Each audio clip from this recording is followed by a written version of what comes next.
You lie still. There is no movement in your room, no whisper of wind, no ticking clock that dares to break the silence.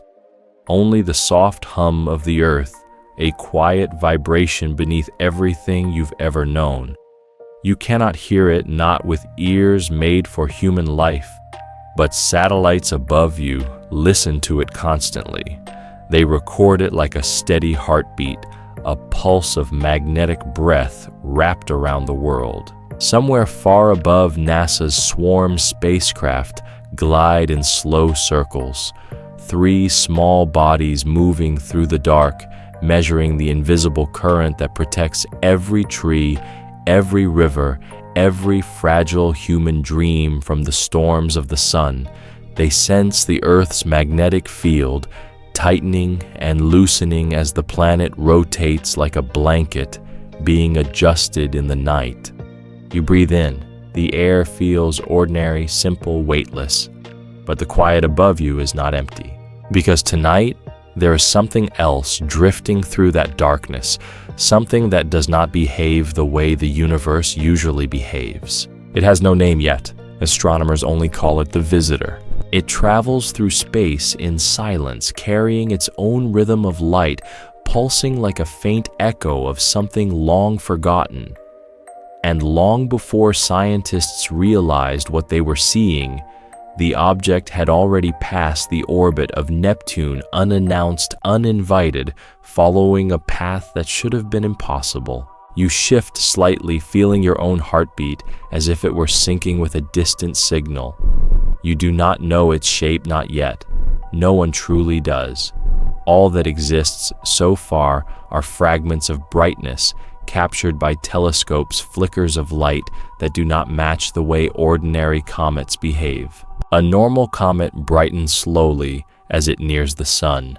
This one brightens, then dims, then brightens again. A rhythm, a pulse, a heartbeat of stone and ice. Rubin Observatory was the first to notice. A tiny variation in brightness that repeated every 11-24 hours. Not random, not noise, not an error in the data. Something in that wandering fragment of another solar system was turning breathing light, exhaling dust into the void with a pattern that made no physical sense. You imagine it drifting there, a shard of another time, another star, another world releasing shards of itself into a silence older than memory. The room around you grows softer. The dark feels deeper. Your body seems to float just a little above where you lie. You are listening to a story that has waited billions of years to be told, and it begins not with fire or impact or cosmic drama, but with quiet movement through a darkness that refuses to answer back. NASA's infrared instruments detected it next. At first, the signal looked ordinary. A narrow spike at 3.3 microns, the signature of carbon-rich molecules. But the shape of the spike was wrong, too wide, too deep, too old, as though the molecule had spent its life inside a place colder than any comet formed near the sun could endure. You let your eyes relax. You picture a piece of ancient ice carrying patterns carved before the Earth existed, drifting gently, unaware that a distant species is watching it with telescopes and questions. The visitor moves on. It continues toward the inner solar system, and the faint glow of sunlight begins to brush its surface. Dust lifts from it like soft breath. Gas expands around it in a slow halo that astronomers call a coma. But this coma does something strange. It tilts, not slightly dramatically as if pulled by a force that isn't there. A 27-degree lean, impossible under normal physics, impossible for a body that's small, impossible for an object with no jets strong enough to steer it off balance. The coma drapes behind it like a torn veil glowing gently in the emptiness. You imagine holding something fragile in your hands, turning it under a light. Maybe this object once had a shape. Maybe it once belonged to a system with warm stars and planets made of oceans or iron or dust. but something shattered it long ago. Something left it fractured and uneven like broken pottery drifting through a cosmic museum. You shift again. The pillow beneath you grows warmer. Your breath softens into the same rhythm the object flashes into the void. Bright, dim, a heartbeat of light. On Earth, astronomers repeat the same question. What kind of body can pulse like that? Rotation alone cannot explain it. Neither can jets of sublimating ice. Not when the pulse remains stable, even as the visitor warms in the sun's glow. Something within it is keeping time not like a clock, but like a deep physical memory. You breathe out slowly and wonder, what story could an object tell if it had traveled for 1 billion years before reaching us? That question lingers in your mind, soft and natural, as if you thought it yourself. Outside your window, the night settles deeper, carrying with it particles of dust from old meteor trails, atoms from forgotten explosions, and the faint radio murmur of the universe expanding around you. Somewhere among those whispers is the visitor gliding past Jupiter's orbit with its quiet, rhythmic glow. And though it moves through emptiness, it leaves a presence behind, a sense of something gently approaching, something fragile and ancient, something that does not intend to stay long. Telescopes continue to watch. They record its dust production rate, noticing that the particles fall away from it, not chaotically, not turbulently, but smoothly, as if the dust were a liquid spilling from a bowl carried across a silent room. No comet has ever behaved like that. You imagine the dust drifting outward in a soft bloom, each grain carrying a memory of a star that no longer shines. Perhaps the grains remember a system of 3 suns dancing together. Perhaps they remember worlds that never cooled, or worlds that cooled too much. Or perhaps they remember nothing at all, only the long loneliness of interstellar space. The visitor passes a threshold where solar winds should tear its surface, but nothing dramatic happens.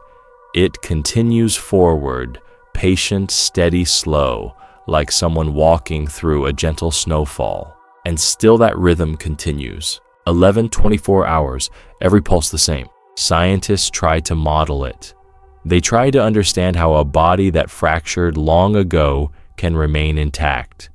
They try to study why its light behaves like breath, soft and repeating. Some suggest electrostatic cohesion, ice grains clinging to each other like the smallest snowflakes refusing to part. Others suggest a polymer-like substance, something that forms only in the coldest, deepest regions between stars. But the truth remains simple and quiet. No one knows. You feel the weight of that mystery in your chest, not heavy, comforting, like the way the ocean hums against the shore when you listen from far away. You are witnessing the edge of human knowledge, the gentle boundary where information dissolves into wonder. The visitor will not approach Earth closely. It will pass by silent and undemanding, moving along a curve that gravity draws for it. But for this brief moment in cosmic time, you and it exist in the same chapter. 2 travelers in a quiet universe, and as you lie there listening to the silence around you, you sense something tender in the unknown.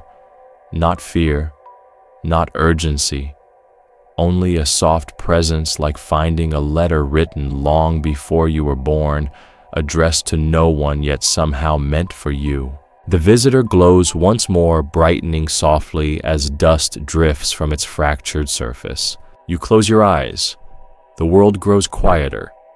Your breath slows to match the gentle pulse of something ancient moving through the dark. Tomorrow, scientists will try again to understand it. Tonight you simply drift beside it, both of you carried by forces you cannot see. The universe feels close, and you feel small in the most peaceful way. You wake gently, though your body hasn't moved. It feels as if the night has only deepened, not changed. A quiet presence lingers in the air, like a thought you almost remember. The visitor continues its slow drift through the solar system, and somehow you sense it not with sight or sound, but with a kind of quiet awareness, as though the universe is breathing beside you. The pulse continues. Bright, dim, bright, dim.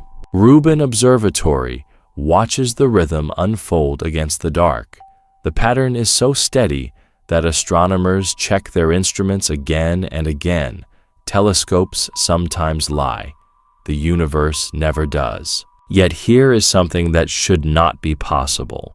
A comet made of fractured ice should spin irregularly, wobbling the way a dropped coin dances on a table before it falls.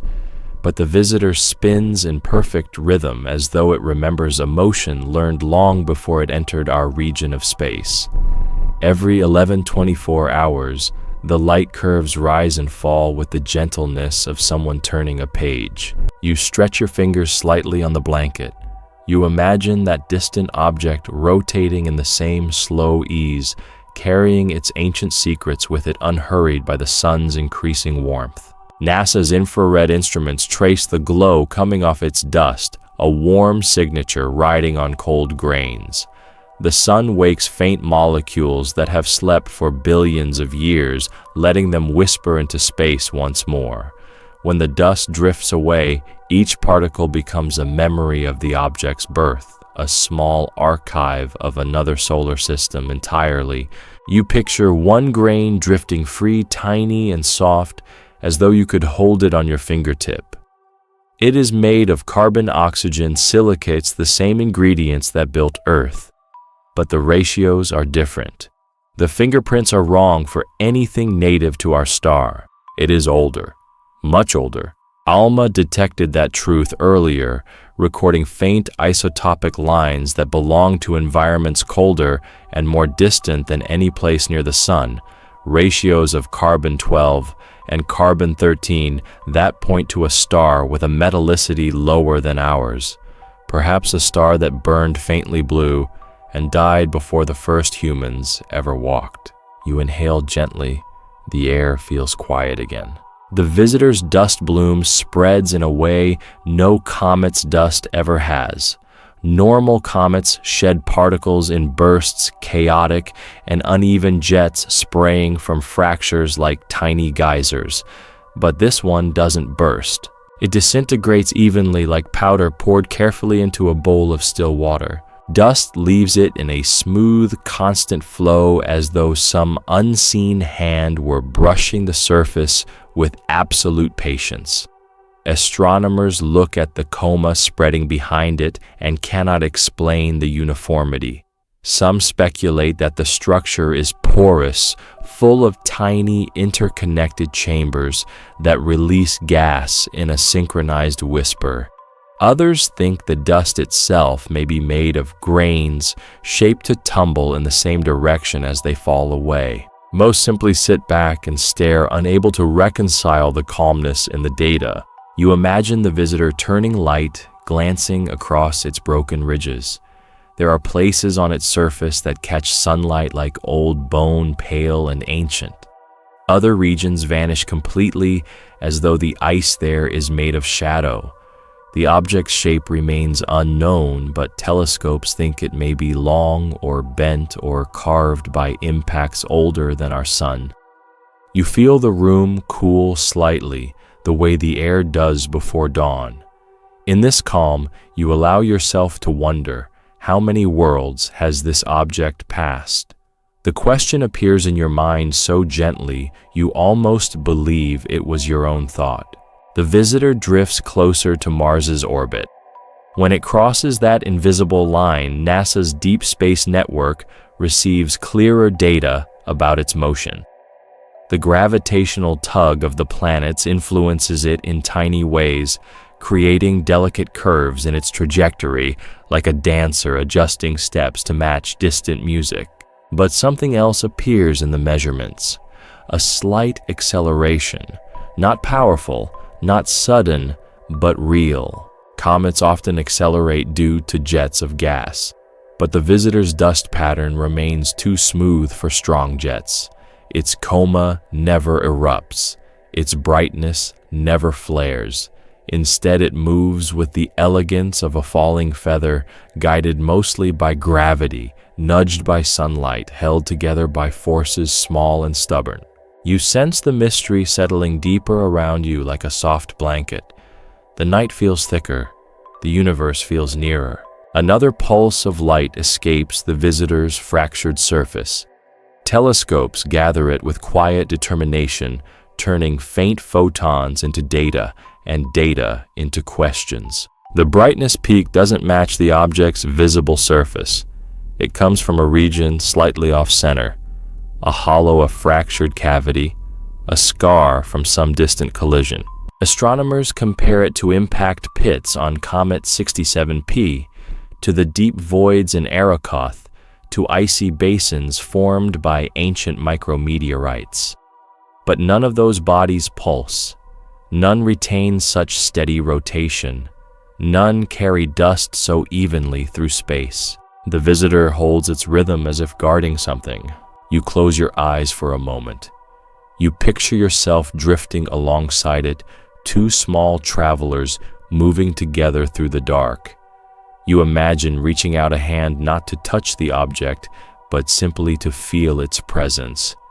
It feels old, older than Earth, older than memory, a fragment from a forgotten sky. The visitor turns again, releasing the softest shimmer of light. The coma trails behind it like a veil unraveling slowly.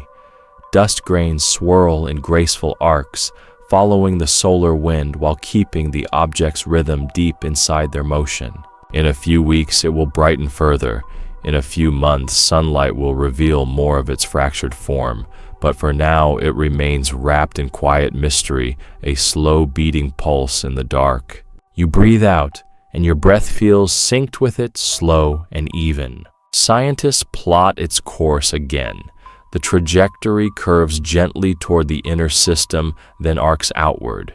It will not stay long, only long enough for humanity to glimpse a piece of the cosmos that refuses to be understood. For years, astronomers believed comets were simple, dirty snowballs drifting through a predictable cycle of freeze-warm release. But the visitor reminds everyone that the universe does not repeat itself. Nothing moves the same way twice. Every wanderer carries a history too large for human senses. You sink deeper into the quiet. The night folds around you like warm fabric. Your thoughts drift the way dust drifts from the visitor. Bright, dim, bright, dim. The pulse slows your own breathing, sending a soft calm through your chest. Somewhere far above you, the visitor continues its journey past Mars, leaving behind a faint stream of ancient particles, each one a story that will never be told fully, each one an echo from a star that has already faded. Tomorrow, astronomers will announce new findings. Tomorrow, the visitor will be a little closer to warmth. Tomorrow, humanity will know a little more and still almost nothing. But tonight, it drifts with you steady and quiet as you both move through the dark in silent companionship. The universe breathes, and you breathe with it. You lie there as if the night has wrapped itself around you, warm and steady. Outside, the air is quiet. Inside, your breath rises and falls with a soft rhythm that feels almost borrowed from the universe itself. Far above, the visitor enters a region where sunlight begins to matter. It is still faint, only a thin touch of warmth, crossing extraordinary distance, but this is enough. Even ancient ice responds to warmth, even if the response is slow, careful, barely visible. You imagine sunlight reaching the object not as a burst of heat, but as a gentle hand settling on the surface after billions of years of darkness, a warming that feels like memory returning. NASA's thermal instruments follow the faint rise in temperature along the visitor's fractured shell. Sunlight does not melt it instantly. It does not roar into life. Instead, warmth seeps into the cracks like breath through fabric. Molecules loosen, dust shifts, old frost wakes. Nothing dramatic, only a quiet stirring, the kind the universe makes when no one is looking. You inhale slowly, imagining that distant ice changing grain by grain. Even here, lying in your own stillness, you can almost sense the visitor drawing closer to light it has not felt since before Earth was born. Issei's solar heliospheric observatory watches the coma begin to lift around it, a thin haze at first, then a slow-moving cloud. The dust is not chaotic. It rises as though the object is exhaling in calm pulses, releasing pieces of itself that drift into the void like drifting thought. You picture the dust lifting gently, floating outwards, as though each grain were unsure whether to stay or leave. As the sun warms the fractured crevices, the visitor answers with its own soft awakening. The pulse continues. Bright, dim, bright, dim. A steady breathing of light unchanged by the warming, unchanged by the increasing radiation. Astronomers expected the rhythm to break as the visitor heated. Instead, the pattern becomes clearer, sharper, more defined, like a voice becoming easier to hear as you lean closer. You feel the room around you quiet again, the silence deepening, as if your own senses lean toward that distant rhythm. The visitor has no sound, yet you can almost hear it through the stillness. Closer now, sunlight reveals something unexpected on the surface, a darker region, neither shadow nor absence, but material that absorbs light more than it reflects.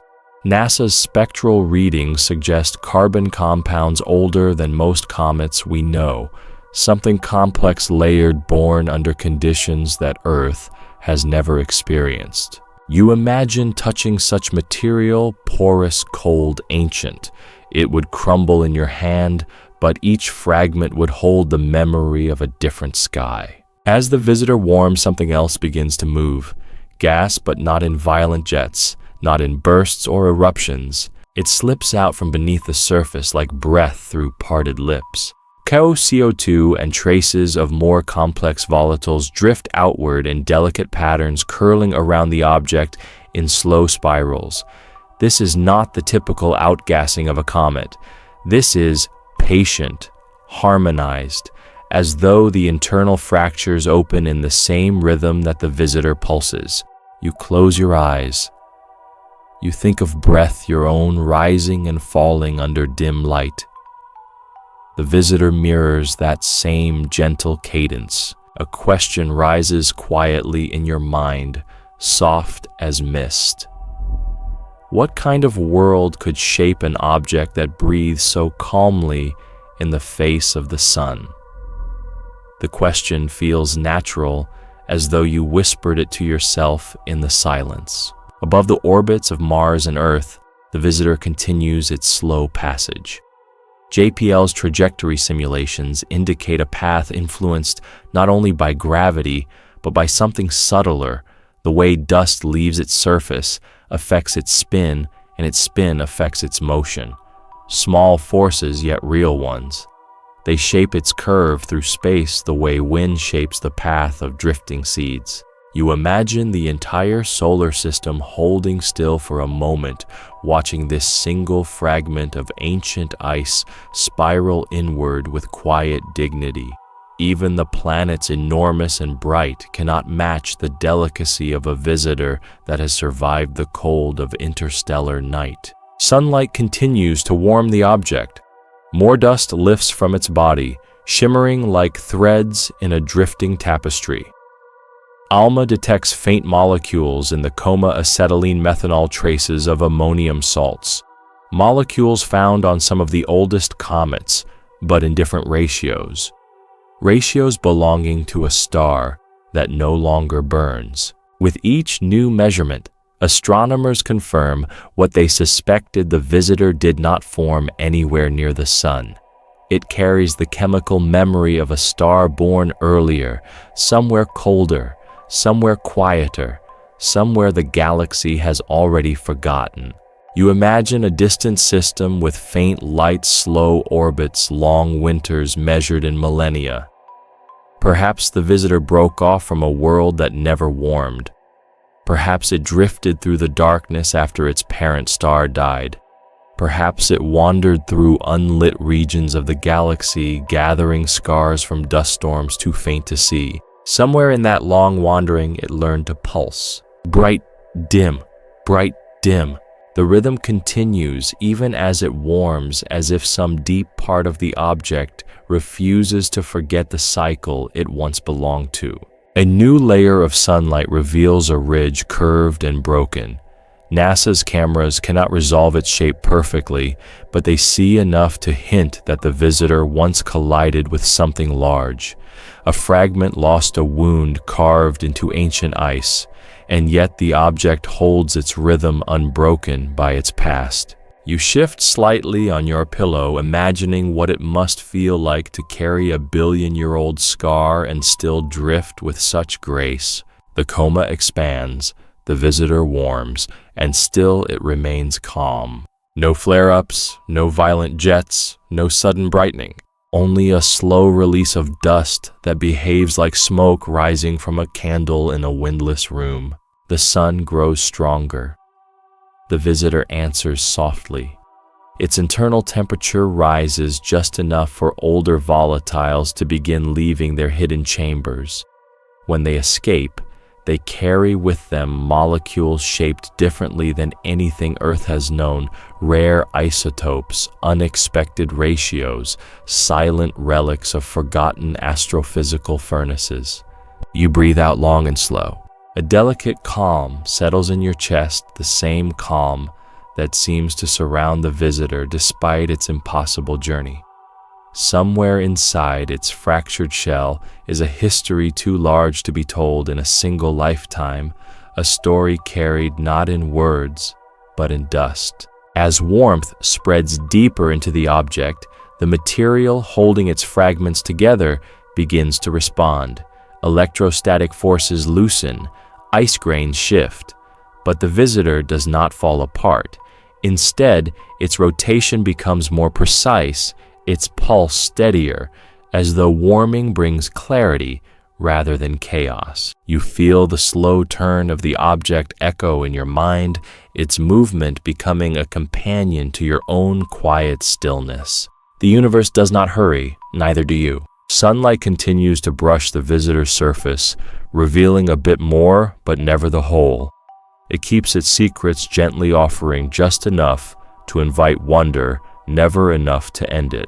Somewhere in the deep quiet of your thoughts, you sense this simple truth. Some mysteries are not meant to be solved, only approached slowly like dawn rising. You rest deeper into the quiet, as if the night itself were settling beside you. Your breathing slows without effort. Your thoughts loosen like soft threads drifting in warm water. Somewhere far above, the visitor moves into a new region of space where the sun's light touches it more directly. And with that touch, something unusual appears. The coma, that delicate halo of dust around the object, begins to tilt.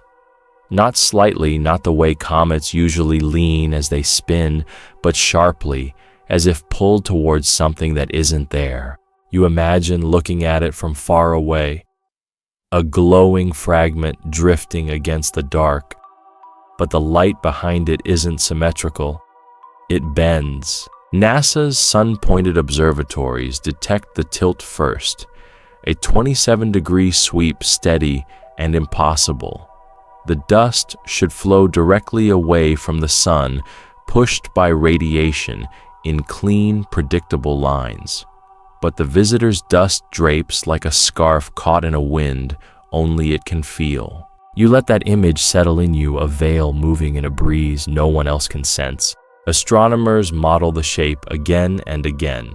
They check for jets, for fractures, for hidden vents that might push the coma sideways. But the visitor doesn't flare. Its surface doesn't erupt. Its brightness doesn't jump. The coma simply leans gently, gracefully, defiantly.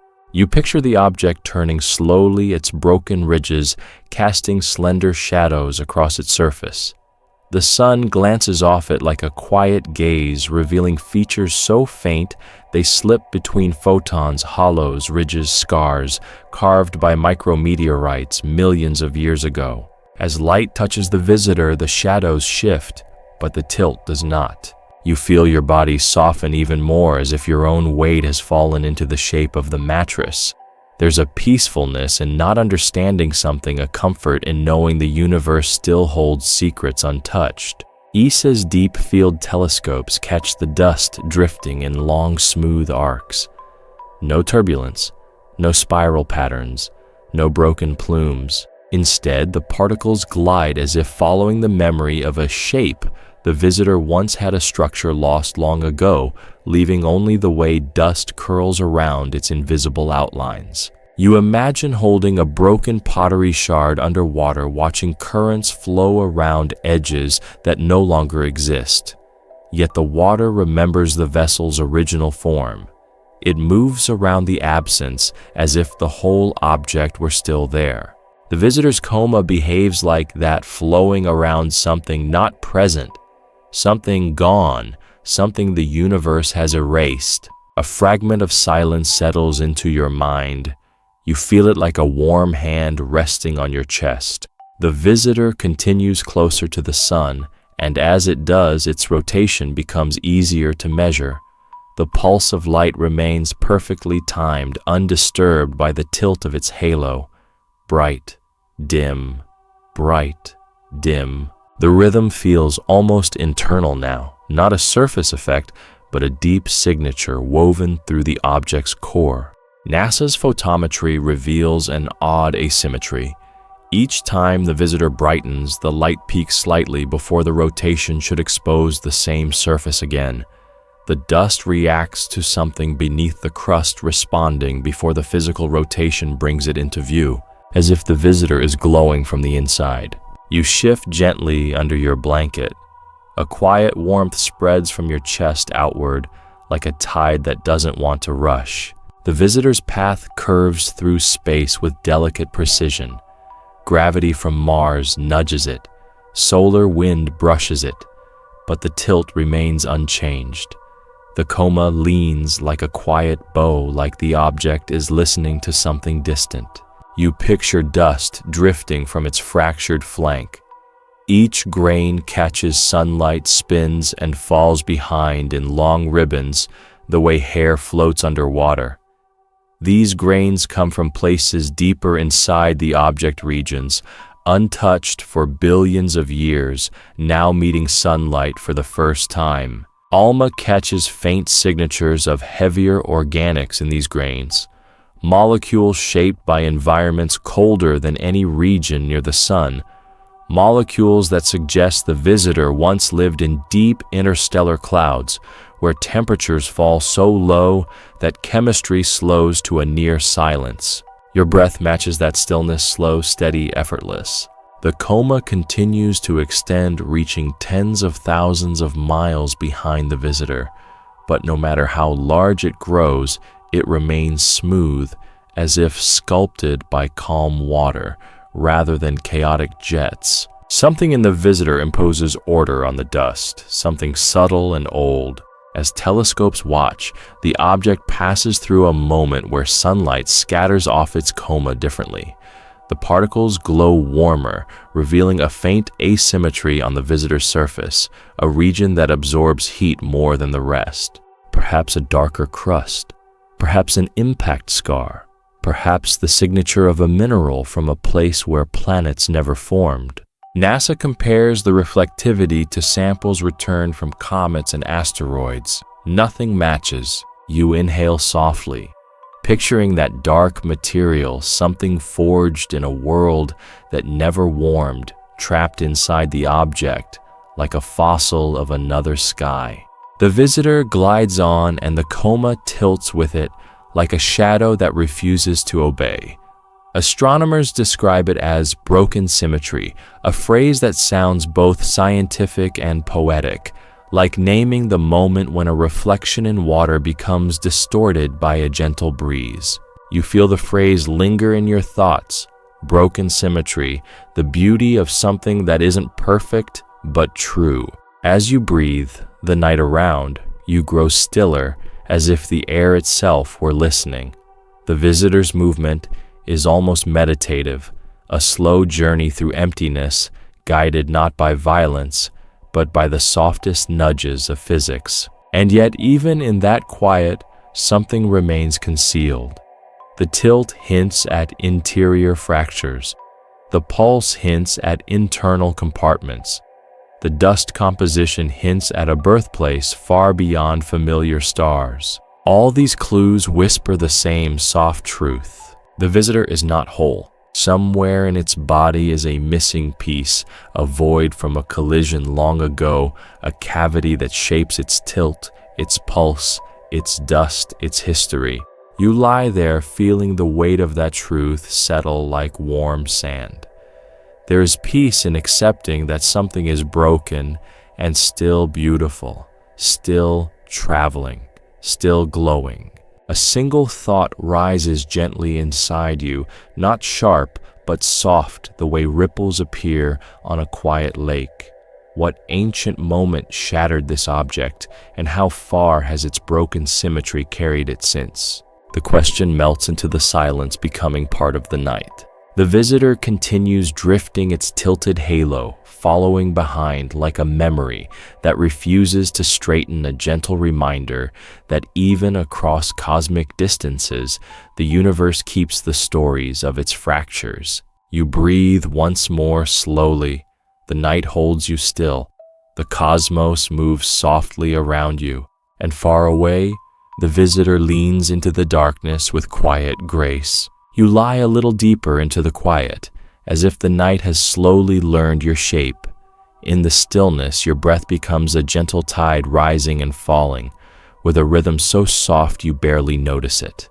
Above you, somewhere in the wide darkness, the visitor continues its silent turn toward the sun. And now sunlight touches something it has not touched in billions of years, the visitor's fractured heart. Beneath its tilted coma and drifting dust, the object rotates in a way that astronomers did not expect. Its movement is steady, almost stubborn. Nothing in its shape should allow such stability. Not with so many scars, not with so many missing pieces, and yet it turns as if guided by a memory older than physics itself. NASA's rotational models predict that an object this uneven should wobble, topple, struggle to maintain balance. A broken shape should break its rhythm, but the visitor doesn't wobble. It holds its 11.24-hour pulse perfectly. Bright, dim, bright, dim. The regularity is almost soothing, like a heartbeat learned long ago. You feel your own breath sinking to it for a moment, a gentle alignment between a human lying in the night and a fragment of another world sailing through ancient dark. As the visitor warms, more features emerge. The surface is not uniform. One hemisphere reflects more light, another swallows it whole. Ridges rise, hollows sink, fractures run like old rivers through ice that has never melted. You imagine running your fingers along those fractures, delicate lines carved by collisions that happened long before Earth existed. They feel like the wrinkles of something wise, something that has seen more than any planet could ever see. ESA's instruments detect rotational stresses building inside the object, not enough to break it apart, but enough to reveal that something deeper is resisting the spin. Inside the visitor is a network of hidden chambers, tiny voids left behind by ancient sublimation and pockets where volatiles once slept. These empty places create imbalance. They should tear the object apart. They should crack it in half. But they don't. Somehow the fractured heart holds. You shift slightly beneath the blanket, letting the softness support you. The idea of something so broken still holding itself together settles into your thoughts like warm sand. As the visitor rotates, sunlight glances across one of its deepest scars. NASA picks up a faint glint. A reflective plane beneath the dust, something smooth and unexpected. Perhaps a patch of crystalline ice, perhaps a surface polished by collisions, perhaps a memory of the moment it broke. You imagine the visitor drifting through interstellar dark after that ancient collision. A world shattered, a fragment set free, a piece of a history the galaxy no longer remembers. It drifted for millions of years, then billions. No star pulled it in, no planet caught it. It moved through the silence like a thought the universe forgot to finish. You breathe slowly. Warmth from the sun continues to seep into the visitor. Deep inside, ices begin to shift, not violently but like distant echoes moving through an abandoned corridor. As pockets empty, the surface relaxes. As the material rearranges, the heartbeat of light steadies. Bright, dim, bright, dim. The calmness of the rhythm does not match the chaos inside. It is like hearing a steady song from a room where everything is cracked. You picture it drifting, glowing faintly against the sun's touch, carrying its fractures with a kind of quiet grace that feels almost human. JPL scientists study the stress patterns and realize something remarkable. The object is held together, not by strength, but by gentleness. Electrostatic cohesion, tiny charges clinging between grains of ice and dust, keeps the visitor from falling apart. The weakest force becomes the most loyal one. In the silence of interstellar space, even small things endure. You feel that idea rest in your chest like a hand made of light, that broken things can hold themselves together through delicate bonds. As sunlight deepens across the visitor's surface, more dust loosens. But even the dust behaves strangely. Instead of spraying wildly, it drifts out evenly, almost kindly, as if the visitor refuses to fall apart, suddenly choosing instead to release itself one breath at a time. S's cameras capture a plume that seems to emerge from a narrow crack, not violent, not fast, just a thin stream curling behind the object like a ribbon falling through slow water. You imagine tracing that crack with your fingertip. The edges feel ancient, softened by time. The opening is just wide enough for sunlight to slip in and wake the sleeping volatiles inside. The visitor continues its rotation, revealing another scar, deeper, darker, older. A place where the interior nearly meets the surface. If the sunlight were strong enough, you might see inside one of those abandoned chambers. But the visitor reveals only what it chooses. Everything else remains a quiet secret. A quiet calm fills your thoughts again.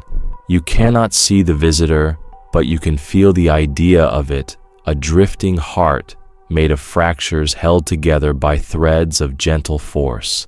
A reminder that even in the vastness of space, survival can be quiet. The sun's warmth causes another shift, deeper this time.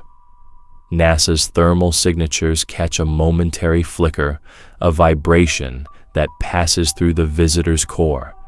But instead of breaking, it settles like a house, sighing at dawn. The object seems to accept the warmth, adjusting its fractured heart in slow, steady breaths. Bright, dim, bright, dim. The pulse continues, underscoring everything, every crack, every shallow basin, every void left behind by ancient storms. A rhythm older than our sky, a rhythm that feels almost like intention. You shift gently on your pillow, letting your eyes close a little. In the softness of the moment, a thought rises with the same subtlety the visitor uses to shed its dust. If an object so cracked can still move with grace, what else in the universe holds itself together in ways we cannot see? The question drifts away like a single grain of dust settling into silence. As the visitor turns, its fractures glow faintly. Sunlight reaches into places untouched, since the dawn of its existence. The object answers with a heartbeat of light, steady and unbroken. You let yourself breathe with it. Two fragile bodies, one human, one cosmic, both held together by forces gentle and unseen. The night softens around you. The universe grows quiet, and the visitor continues onward, its fractured heart glowing softly in the dark. You sink a little deeper into the warmth around you, as if the night knows you're listening. There's a softness in the air, a quiet so gentle it feels like a blanket pulled just a little closer. Above you, far beyond the clouds and the drifting satellites, the visitor continues its slow journey toward the sun. And now, as sunlight reaches farther into its fractured body, something begins to speak. Not in sound, not in words, but in chemistry. As the visitor warms, faint molecules escape the spaces where they've been asleep for billions of years. They drift outward in delicate spirals carried by the soft breath of solar heat. NASA's infrared spectrometers capture their signatures lines, etched in light patterns that whisper the story of where this object came from. You imagine those molecules rising like small ancient voices, each one shaped in a place colder than any region near the sun. Carbon compounds older than Earth, traces of acetylene and methanol, hints of ammonia bound to ice that has never seen a warm day. The air around you feels a little stiller, as if even your room is listening to the quiet chemistry unfolding far above. Alma's dish-shaped ears spread across the desert listen too. They pick up faint frequencies, drifting from the visitor's coma signals, so soft they're almost invisible in the noise of space. But they are there, trembling with memory. A molecule is a story, and these stories began in clouds so cold that time felt slower there. You picture the birth of the visitor's chemistry, a dark nursery in interstellar space where dust grains coated with frozen gases drift through silence thicker than night. Temperatures so low that atoms cling together like sleepers huddled for warmth. This is where the building blocks formed. Slowly, carefully, quietly. The visitor carries those stories inside it still. You turn slightly beneath your blanket, feeling the comfort of warmth against your skin.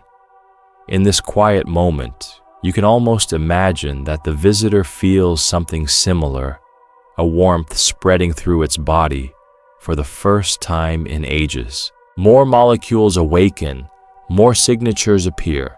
The chemical whisper becomes clearer. NASA detects a ratio of carbon-12 to carbon-13 that doesn't match comets from our solar system. The visitor's chemistry is older, shaped by a star that lived its life long before the sun began to shine. Not all stars enrich the universe the same way. Some burn hotter, some die younger, some leave behind elements and patterns unique to their brief existence. And the visitor carries that pattern like a name.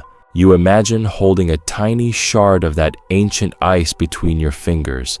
It would be cold enough to bite your skin. It would crumble like fragile glass, and inside it, the chemistry of a forgotten star would still be whispering. The visitor drifts on, and the molecules drift with it, curling into a coma that glows faintly in sunlight.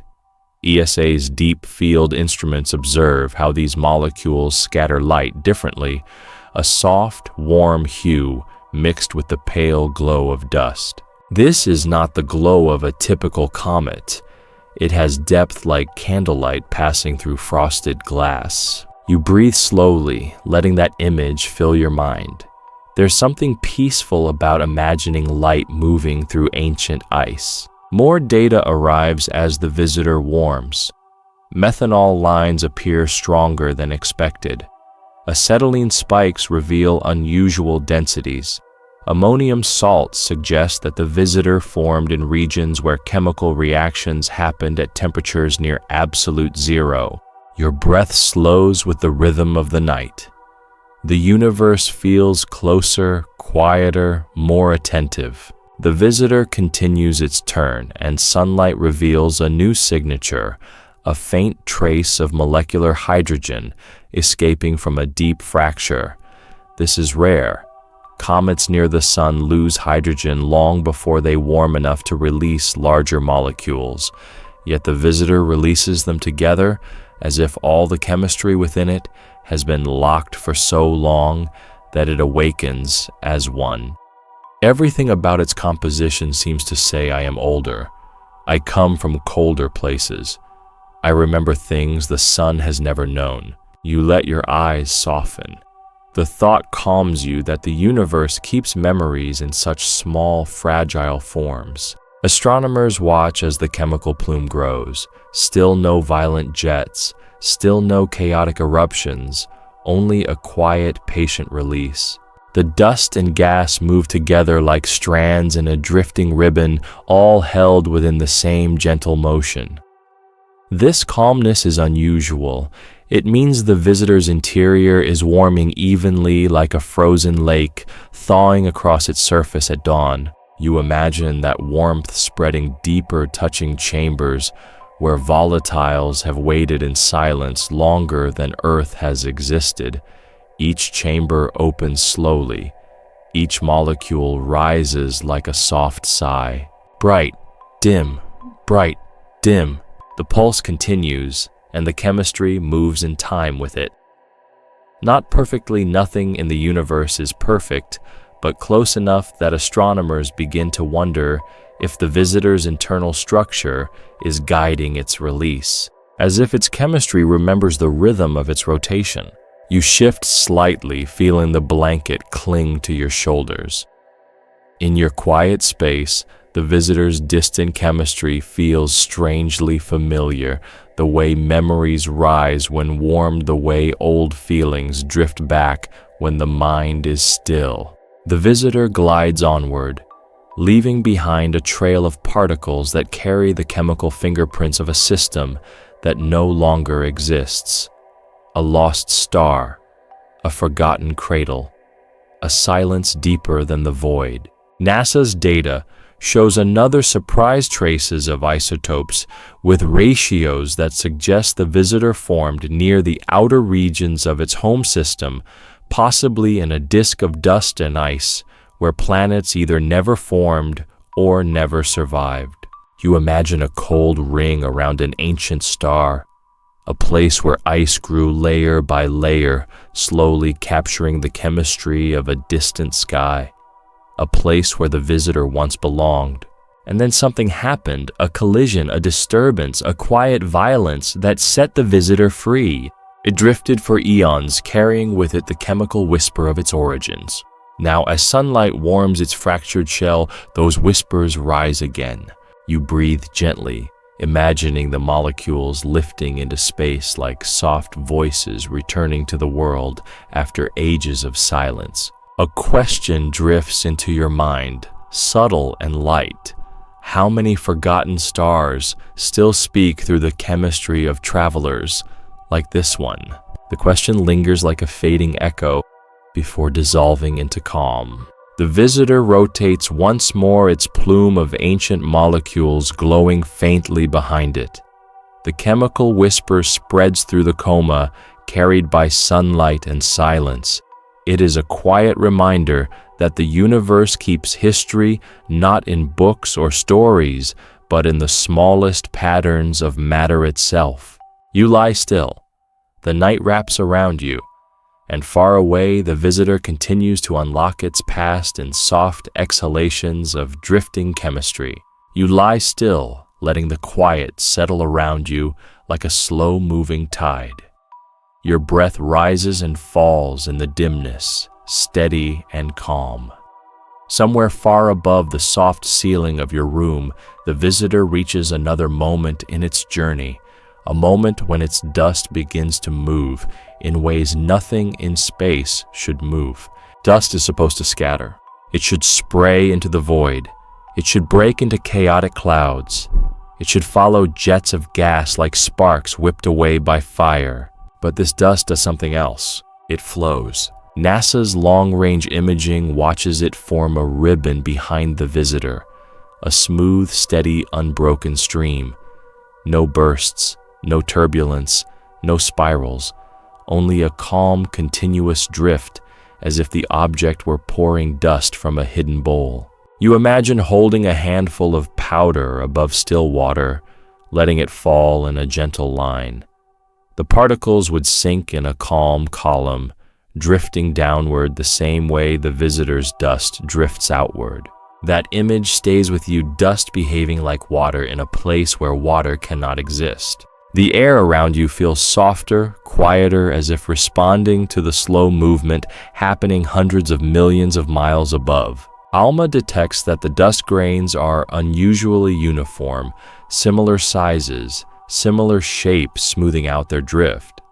But even with that explanation, the motion remains strangely serene, more fluid than anything made of rock and ice should allow. You breathe in slow and warm, and for a moment the visitor's dust feels almost alive, not with intention but with memory. The sun warms the visitor from one side. The fractured surface releases dust from hidden pockets, and the particles glide away with the gentleness of snowflakes falling through a windless sky. Comets are usually noisy in their own way, cracking, flaring, erupting, spitting dust in uneven jets. But this one is quiet. So quiet that its dust moves like a single gesture drawn in slow motion. NASA compares the dust trail to that of Comet 2P Encke, to the streaming patterns of 67P Churyumov-Gerasimenko, to the chaotic plume of Borisov. None match, not even close. The visitor's dust is a paradox, behaving like a fluid, though it is nothing but drifting grains. You picture it moving through space like silk, unraveling, each particle floating away from the visitor with perfect patience. It does not rush, it does not scatter, it simply drifts. You shift your shoulders slightly beneath your blanket. The night feels as calm as the visitor's trail, a stillness so complete that it seems to echo the same fluid motion. The sun continues to warm the object. More dust rises. But even as it thickens, it stays smooth, a continuous line that looks almost like the tail of a comet, drawn in ink rather than light. The visitor rotates gently, and the dust responds with elegance. It flows along the curve of sunlight. It aligns with the visitor's spin. It falls into patterns that look more like ocean currents than debris. ESA's wide-field cameras capture faint ripples inside the dust stream, subtle waves that move like underwater currents. Scientists debate whether the ripples come from tiny shifts in the visitor's rotation or slight variations in gas release, but the truth feels simpler, softer. This dust carries the memory of the environment that shaped it, an environment cold enough, patient enough, still enough to create grains that drift the way they do now. You breathe out quietly. Somewhere in your mind you picture a distant world where the visitor once belonged, a place of slow winters, weak sunlight, and long silences.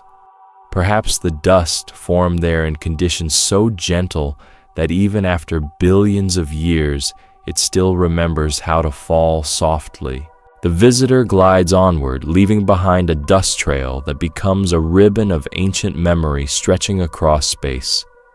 NASA measures the trail expanding, but never losing its grace. ESA maps the curves of the dust as it folds into sunlight. The Deep Space Network listens as gas and dust interact with solar wind. Even those signals sound smoother than usual. The visitor's dust acts like a liquid even under forces that should tear it apart. You imagine floating beside it, watching the dust drift from the surface the way mist rises from a quiet river at dawn. The particles move so smoothly that you feel your own breath match their pace. Slow, even, soft. The dust reveals something else too, details carved into the visitor's body. Tiny ridges that release dust in lines. curved fractures that open like the seams of ancient pottery, hollows that exhale material in the same direction each time. It is this shape, fragile, uneven, ancient, that gives the dust its fluid motion. The visitor is broken, but the brokenness guides the beauty. As you lie there, a thought rises gently. How many things move with unexpected grace simply because of the scars they carry? The question touches your mind like a warm fingertip before settling into stillness. The visitor continues turning. Each rotation adds another soft layer of dust to the growing ribbon behind it. The ribbon bends through sunlight, glowing faintly, then dimming, then glowing again as the visitor pulses. Bright, dim, bright, dim. The dust follows the pulse the same way waves follow the pull of the moon. Astronomers notice something even stranger. The dust seems to slow as it leaves the visitor as though held for a moment by a gentle force before drifting away. Electrostatic adhesion, magnetic grain alignment, or something more subtle, a quiet balance between particles shaped over billions of years. Whatever the reason, the result is beautiful. You imagine running your hand through that drifting cloud, feeling the grains slide around your fingers like cool water. They wouldn't resist, they wouldn't scatter, they would part and rejoin exactly as they are now, soft, fluid, ancient. The visitor continues to glide through space, carrying its river of dust behind it. The sun warms its fractured surface. The dust rises in calm waves. The coma drifts with the stillness of a thought unfolding. You breathe slowly, letting the rhythm settle deep inside you. For a moment, the entire universe feels gentle, and somewhere far above, the visitor drifts onward, its dust behaving like water in a place without oceans, a quiet reminder that even the smallest particles carry the poetry of where they were born.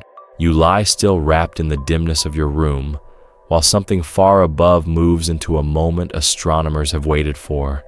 The visitor, that quiet traveler from another star, drifts closer to the inner solar system, close enough that cameras can finally see its body not as a whisper, not as a pulse of light, but as a shape, a faint shape, blurred by distance, wrapped in dust. But a shape at last. NASA's long-range imagers capture the first clear silhouette. It is irregular, almost hesitant. Not the smooth curve of a typical comet's nucleus, not the elongated shards seen in Oumuamua. This one looks dented, indented, as if a deep hollow occupies one side carved by a violence long past. You imagine turning something fragile in your hands, a piece of ancient pottery cracked along one edge. The missing fragment changes the whole shape.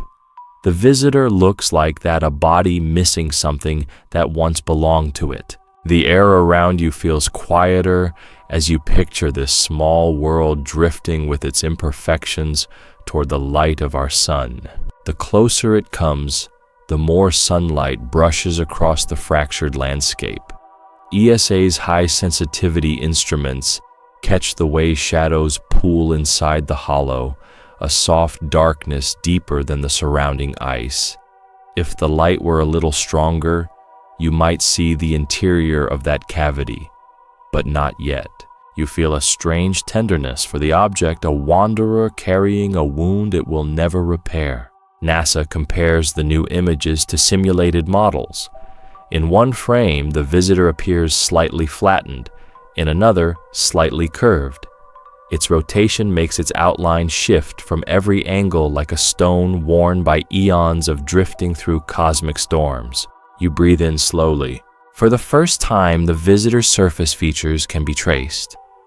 Not in crisp detail, distance still holds its secrets, but enough to glimpse the scars that have shaped its long journey. Cracks that run the length of its body, cliffs softened by ancient sublimation, crater-like impressions that do not match typical cometary impacts. This last detail draws quiet attention. Most comets show round depressions, small pits where pockets of gas exploded outward. But the visitor's hollow looks deeper, more sculpted, as if carved by something larger, perhaps a collision with another fragment long ago, a collision that tore away a part of it. You imagine that moment, two icy wanderers drifting through interstellar dark, their paths intersecting after millions of years. A soft impact by cosmic standards, but enough to break one body into pieces. One fragment becomes the visitor. Another disappears into silence. You exhale gently.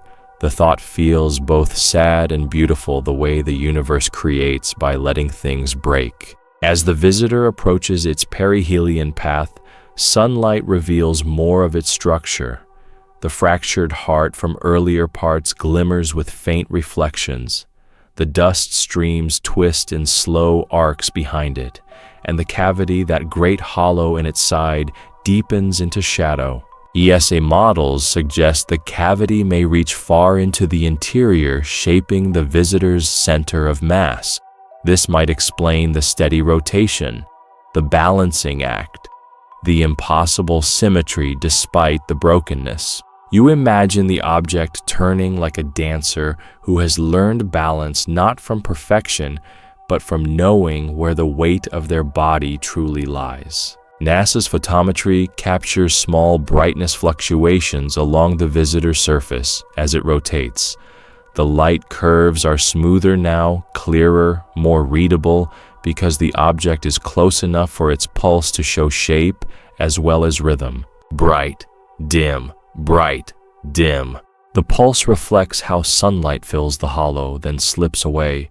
It is as if the visitor breathes through the cavity. You feel that image settle softly in your chest. Then something new emerges. As the visitor reaches the inner edge of Mars's orbit, NASA's cameras capture a slight shimmer inside the hollow, a faint glint like sunlight reflecting off crystalline ice buried deep within.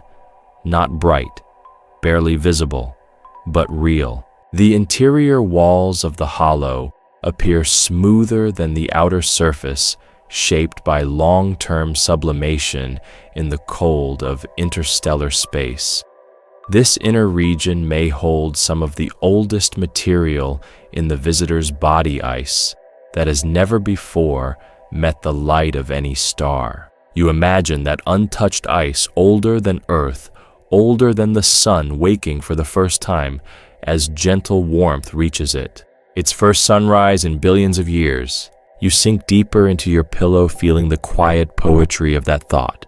The visitor continues its pass through the inner system. More dust rises, drifting from the hollow in a soft cloud. The dust flows like breath, leaving a long, closed room.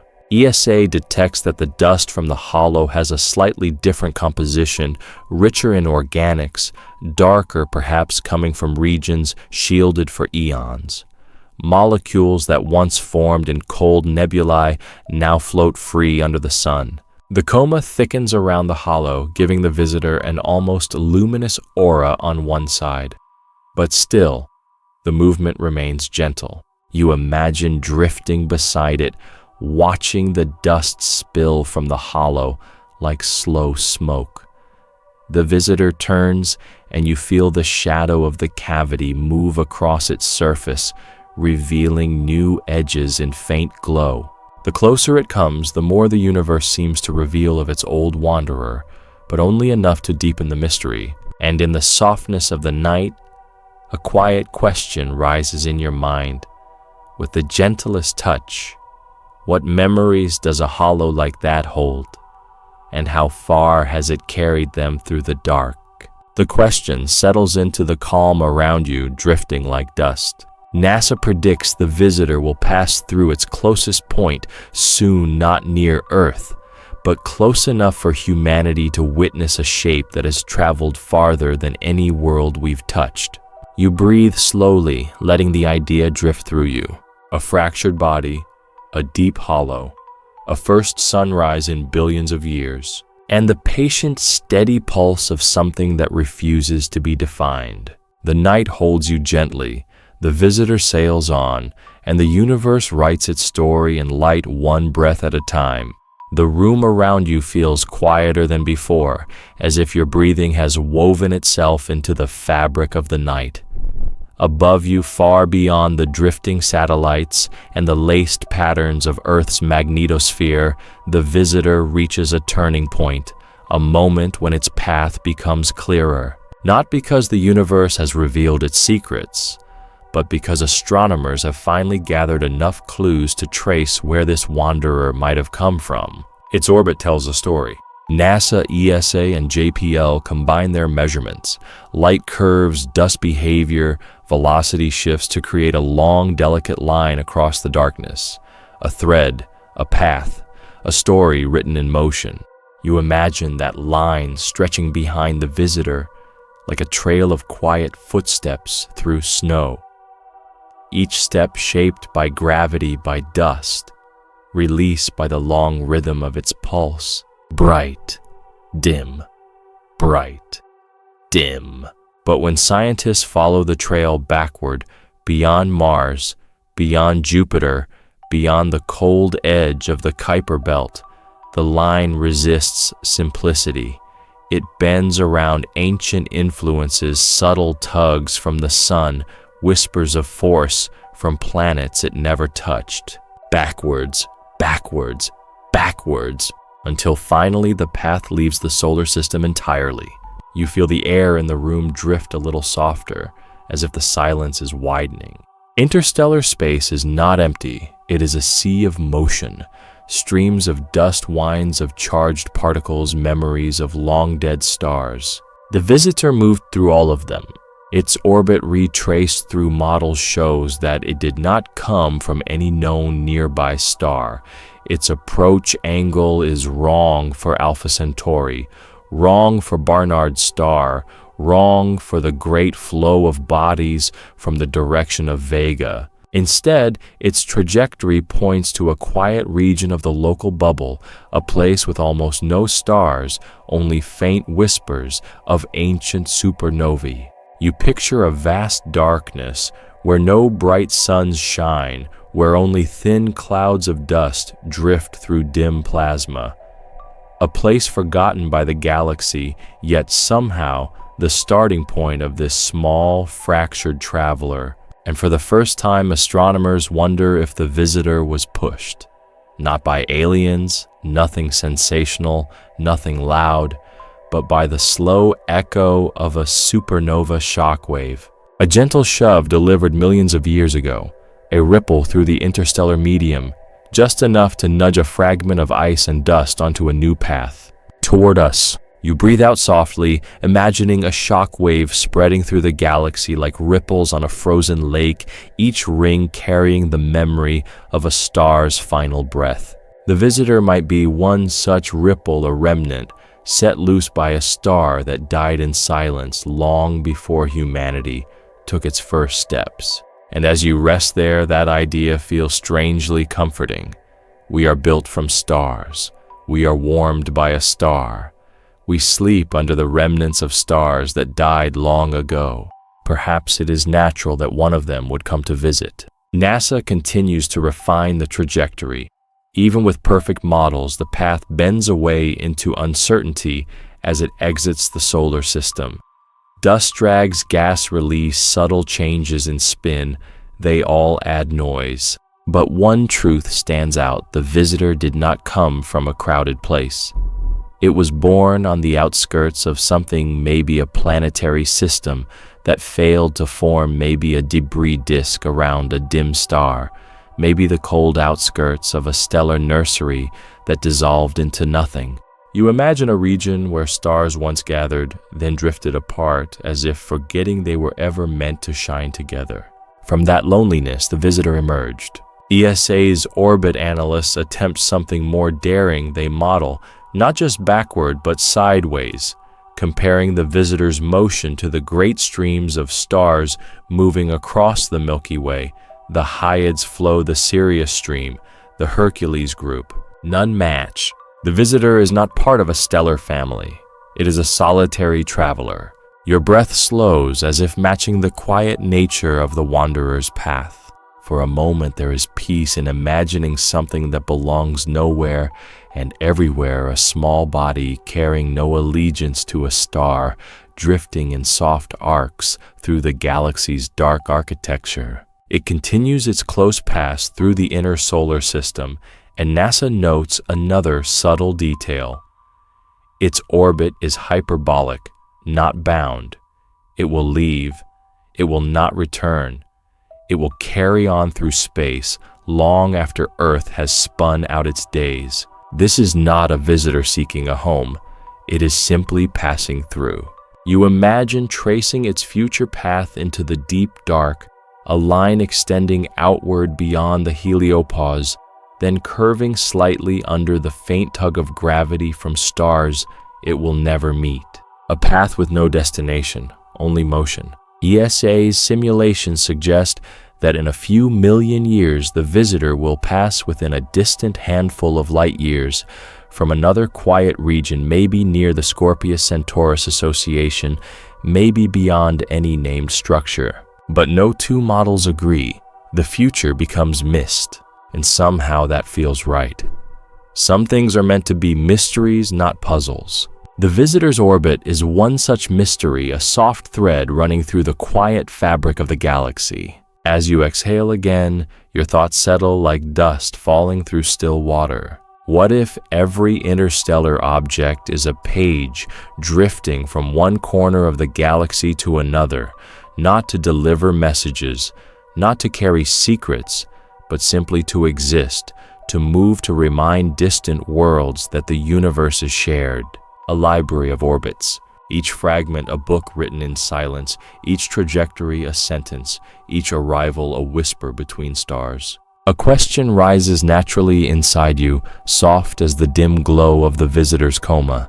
If these objects are the galaxy's drifting pages, how many stories have we missed simply because we never knew how to read them?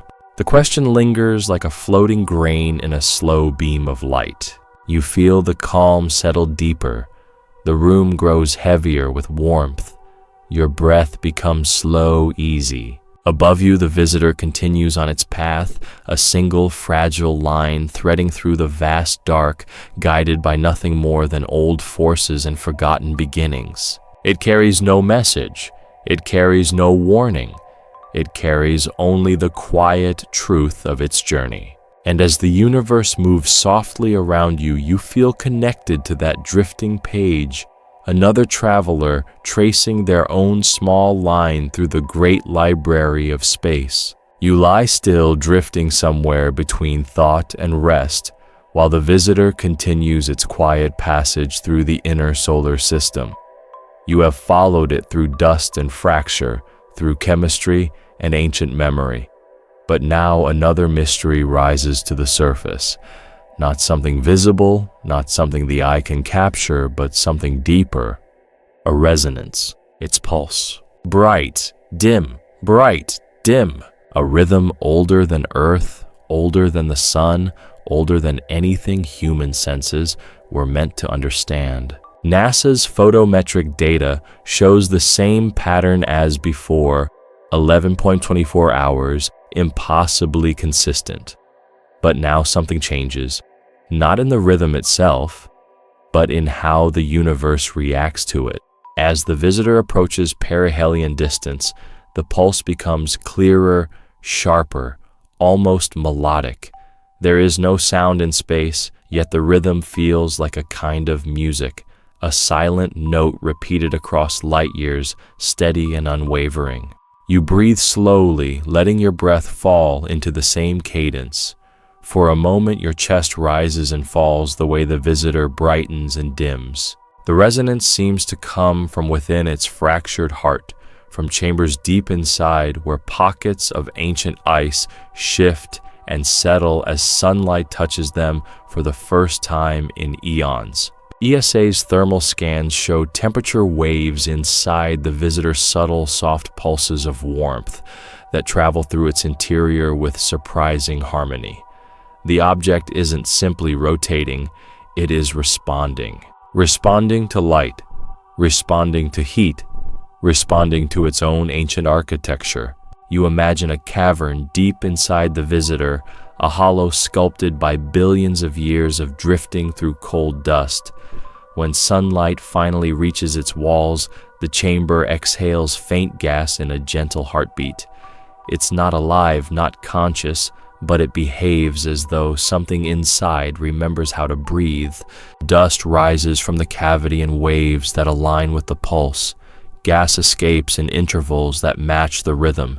Even the coma brightens and darkens along the same invisible line. You shift slightly in your bed. There is something soothing about the idea of resonance, the way one thing vibrates and everything nearby seems to follow. Crystals do it. Atoms do it. Stars do it. And now a wandering fragment from another world does it too. NASA compares the visitor's pulse to a phenomenon seen in variable stars, Cepheids, RR Lyrae stars, whose brightness oscillates in stable cycles. But the visitor is not a star. It is not hot or vast or burning. It is small, fractured, drifting quietly through space. Its resonance should not exist, yet it persists. Bright, dim, bright, dim. Inside your mind, you picture the visitor turning sunlight brushing across its scarred surface, each rotation sending a faint wave through its interior, like ripples moving through frozen glass. The resonance stabilizes even as it warms, even as dust escapes, even as fractures shift. Nothing disrupts it. ESA suspects the cavity inside may amplify certain thermal patterns, like an ancient resonator carved by time rather than intention. NASA models suggest the resonance may control the dust release, keeping it gentle and fluid. JPL theorizes that the shape of the internal voids could turn heat into rhythmic expansion. All theories, all delicate guesses, but none explain the perfection. You breathe out quietly. The air in your room feels as still as the void. The visitor drifts closer to sunlight, now wrapping itself in a glowing halo. The coma thickens, the dust brightens, yet the pulse never falters. Each cycle feels like a soft step forward, like the turning of a page in an ancient book. Bright, dim, bright, dim. You imagine the object as a kind of clock, not one made by hands but carved by time and cosmic forces. A clock that ticks not in seconds but in slow breaths of light. And as you lie in the quiet, a question forms gently, without urgency, without weight. What else in the universe holds a rhythm waiting for us to notice? The question lingers like a faint glow before dissolving into calm. Above you, the visitor enters a region where sunlight filters unevenly through the rising coma. Shadows move across its surface like drifting silk. Each shadow deepens the pulse, amplifying its resonance. Scientists call this phase coherence, the way light patterns align with rotation. But to you, it feels like something simpler the visitor is humming to itself in the dark. You sense the softness of that thought, its quiet comfort. The universe hums in many ways, the beat of pulsars, the slow drift of magnetic waves, the trembling of atoms, the flicker of variable stars. And now, a small traveler carries its own tiny hum across space. NASA records a subtle glow from the dust trailing behind it. The particles dim brighten again, not because of sunlight alone, but because the dust itself seems to echo the visitor's rhythm. Dust should not do that. Dust does not resonate. Dust does not obey the heartbeat of its parent body. But this dust does. You picture grains tumbling in space, aligned by electric charge, by ancient chemistry, by the subtle dance of solar wind. Each grain carries a faint imprint of the resonance, drifting like tiny embers around a slow, steady flame. The visitor reaches its closest pass relative to the sun, and something remarkable happens. The pulse shifts not in timing, but in color. The bright phase becomes slightly warmer, the dim phase slightly cooler. a color oscillation subtle and elegant. NASA detects it in infrared. ESA sees it in the visible spectrum. JPL models it as a heat wave that moves through the body like a soft whisper. It is not a flare, it is not a crack, it is not an instability. It is resonance expressed as color, the visitor singing a silent chord into the cosmos. You envision this chord moving outward, touching nothing and yet passing through everything. A small echo drifting between planets, between dust clouds, between lives. Your own breath drifts in the same slow rhythm, matched for a moment with something that has traveled farther than your world has existed. The night grows warm around you, still, patient, soft. The resonance continues, the visitor glides on, and the universe listens in its own quiet way. You lie still in the comforting dark, feeling the weight of the night wrap gently around you. Your breath falls into a rhythm so soft it barely disturbs the quiet. Somewhere far above, illuminated by the sun's slow rising warmth, the visitor reveals something it has kept hidden through billions of years of wandering: its scars. NASA's ultraviolet scans detect faint patterns on the object's surface, markings shaped not by sunlight or dust, but by violence. Not loud violence. The universe rarely shouts. This was the quiet kind, the kind that happens far from any star, in silence deeper than thought. Shallow streaks cut across one side of the visitor, long and pale like frozen rivers. Deeper grooves mark the other side, curving inward as though something once struck it with ancient force. And the hollow seen earlier as a dark indentation now glows faintly along its inner walls as sunlight reflects off crystalline frost. You picture turning the visitor in your hands like a fragile relic, tracing every scar with a finger. Nothing sharp, nothing jagged, just the soft contours of damage worn smooth by time. ESA's deep field instruments detect a faint, ultraviolet shimmer along the edges of one fracture. This shimmer does not come from dust or gas, it comes from minerals altered by heat long ago. The signature is similar to what Chandra sees on asteroids exposed to intense plasma storms. Something once burned the visitor's surface. Not melted, it just kissed it with enough heat to leave memory behind. A supernova shockwave. A passing flare from a dying star, a burst of radiation drifting like a whisper across interstellar dark. Whatever the source, the visitor remembers it. Your breathing slows a little. The image of soft ultraviolet glow inside cold fractures lingers in your thoughts like embers resting beneath snow. NASA models the distribution of these burn marks and realizes they are not random. They form a coherent arc across the visitor's surface, curving around the hollow like a crescent of forgotten light. This was not a minor event. This was an encounter with something powerful, something that shaped the visitor's path. You imagine a long ago moment when the object drifted through a region touched by the ashes of a star's death. A wave of energy passed over it, leaving thin lines of altered minerals behind, like a poem written in heat. The visitor did not break from this encounter. It absorbed the memory, carried it, and drifted onward. Closer to the sun, now more details emerge. ESA detects faint pits on the visitor's surface, not the usual circular pits made by trapped gas, but elongated impressions formed by high-speed particles striking ice as the object moved through dense cosmic dust lanes. Each pit is a tiny reminder of a journey through unmapped regions.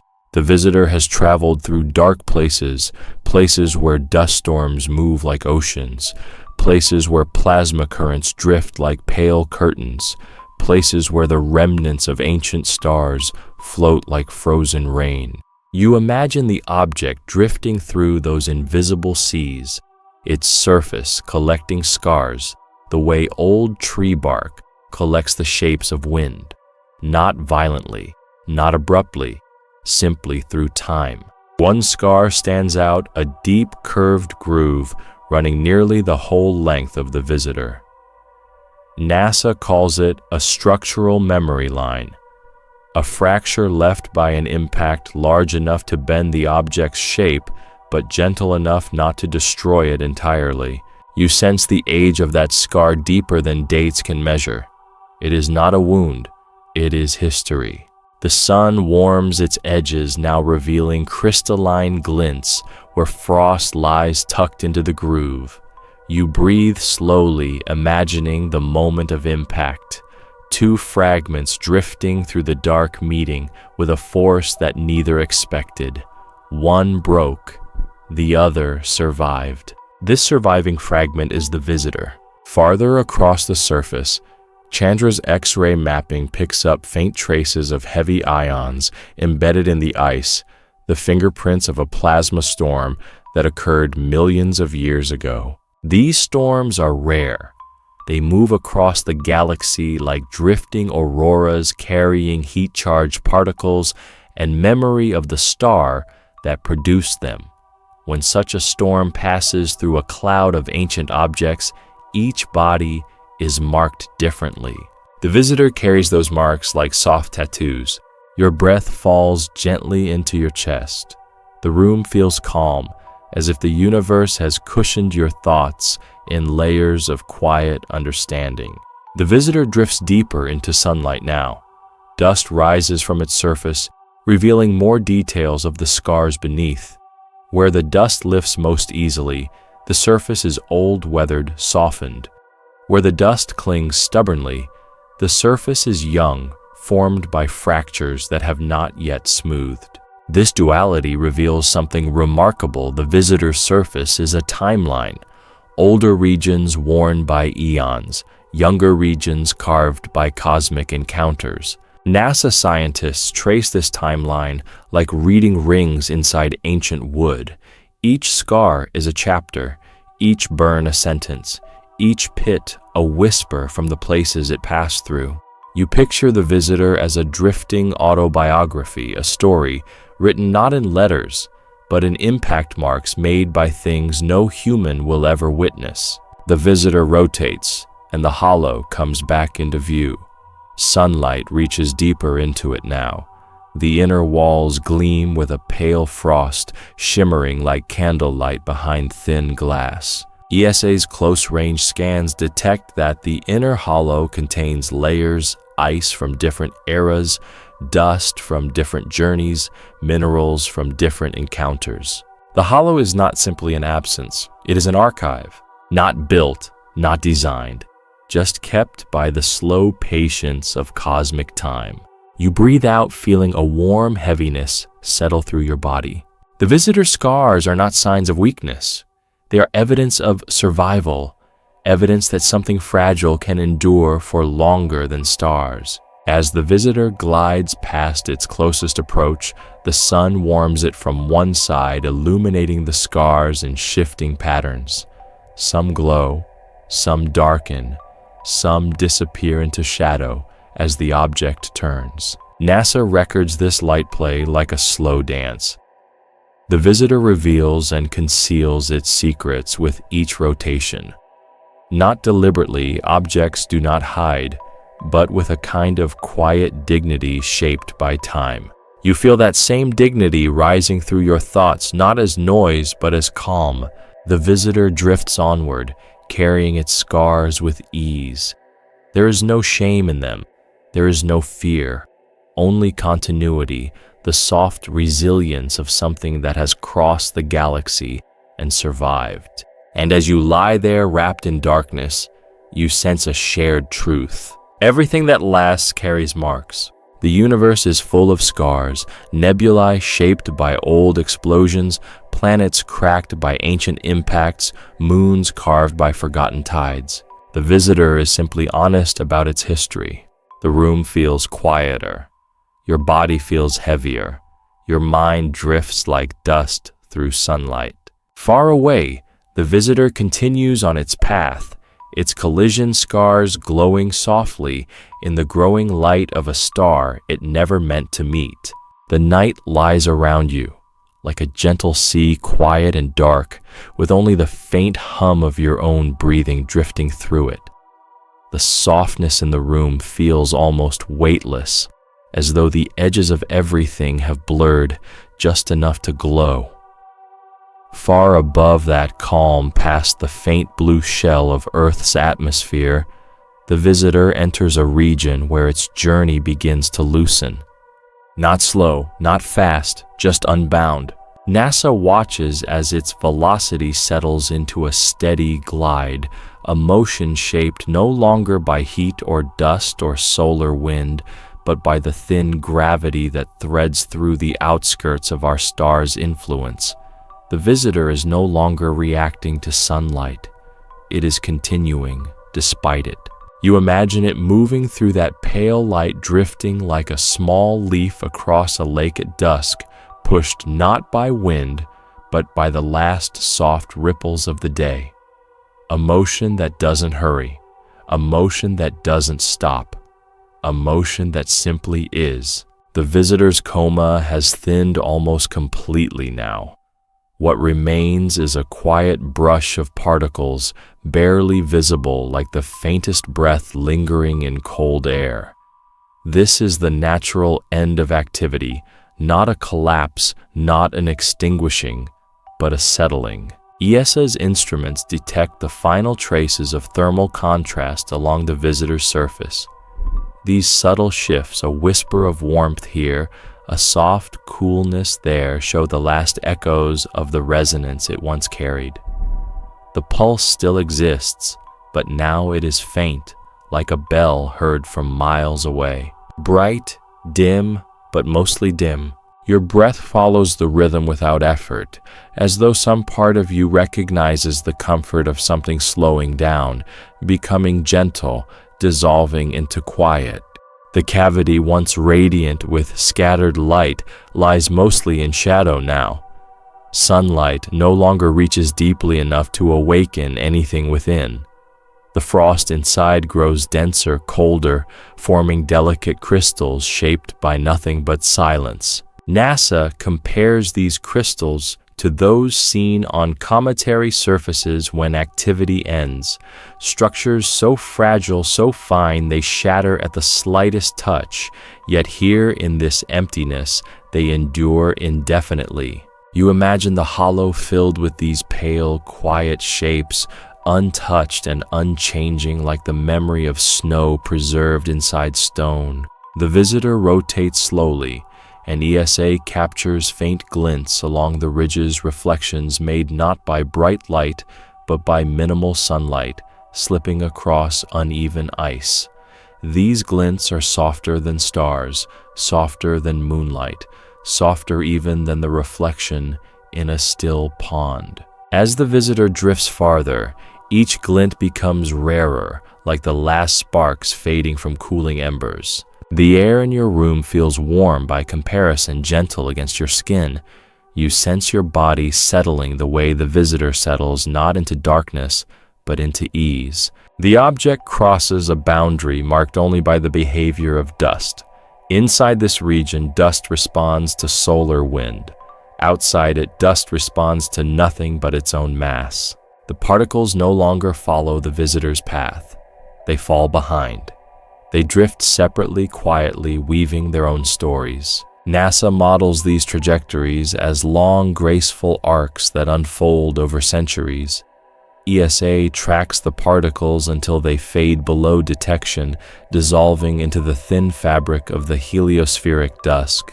Each tiny grain becomes a record of the visitor's presence, not a message, but an echo. You breathe softly, allowing the idea of drifting echoes to settle warm and steady beneath your ribs. Further out, the sunlight flattens into a weak, pale wash, still bright in theory, but drained of urgency. Shadows stretch wider across the visitor's body, merging with the darkness behind it. The object no longer shines. It participates. The visitor's scars, once vivid in sunlight, now lie hidden beneath uniform dimness. The fractured heart quiets. The dust-filled seams deepen into silence. The old burn marks fade into a texture too faint to follow. It is becoming a silhouette again, the same silhouette it carried through the galaxy long before it ever approached our sun. NASA's deep scan arrays detect something delicate, a soft, persistent motion within the visitor's interior. Not activity, not change, just the settling of materials into colder, more stable positions, as if the object were easing itself into the dark, the way a body sinks into a bed after a long day. You shift gently, feeling the parallel without any effort. The visitor drifts past regions where solar magnetic fields twist into long tendrils. These tendrils brush faintly against its surface, too weak to influence anything, too soft to alter its path, but strong enough that NASA's magnetometers pick up the smallest echo of the encounter. It is like listening to wind-touched leaves far in the distance. The visitor receives this touch and moves on. Outside this region, the geometry of space begins to shift. Light arrives at shallower angles. Temperature gradients flatten. Cosmic dust becomes inconsistent, sparse, and silent. This place has no storms, no flares, no brightness. It is a quiet hallway between two kinds of emptiness, and the visitor drifts through it without resistance. Its trajectory stretches smoother now, no longer perturbed by the subtle hands of the inner planets. The gravitational dance that once shaped its motion becomes nothing more than a memory falling behind it. You imagine this moment like walking away from a shoreline, the sound of waves fading the wind behind you, dropping away, leaving only the steady rhythm of your own steps. The visitor has reached that kind of distance. Its shadow merges with the surrounding dark. Its outline dissolves into a soft edge. The last reflection from its surface becomes a faint blur, and then it becomes not unseen, but unoutlined. The air around you feels thick with calm, as though the world has slowed to match the visitor's gentle unshaping. NASA's final images from this region carry a particular quality, a sense that the object is not disappearing but blending into the darkness that once created it, blending into the silence that once held it, blending into the vastness that once shaped its scars. Your breath rises and falls softly. The visitor drifts forward with no urgency, no resistance, no audience. It has completed the part of its journey influenced by warmth, by light, by the proximity of worlds. Now it returns to motion alone, pure, uninterrupted motion. A motion guided only by the faint gravity of the galaxy, shaped only by mass, resting only in continuity. You feel a deep quiet settle inside you, as though some part of your own thoughts has stepped into the same wide hallway of dark. The visitor moves steadily into the growing quiet ahead, leaving behind only the faint echo of its motion, a gentle ripple through nothingness, a long exhale across space, a continuation that expects nothing and asks for nothing.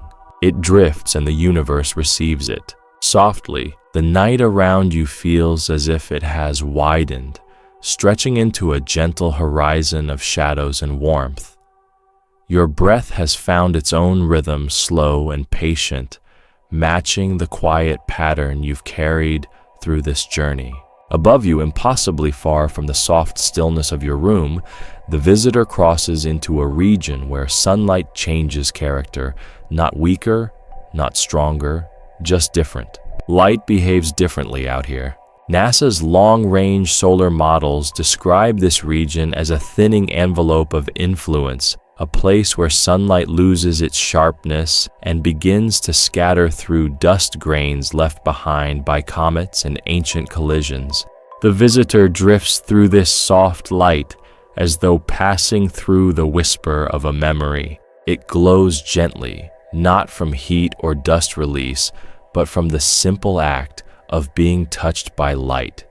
Light that traveled for 8 minutes from the sun, light that traveled years from the stars behind it, light that traveled millennia from places farther still.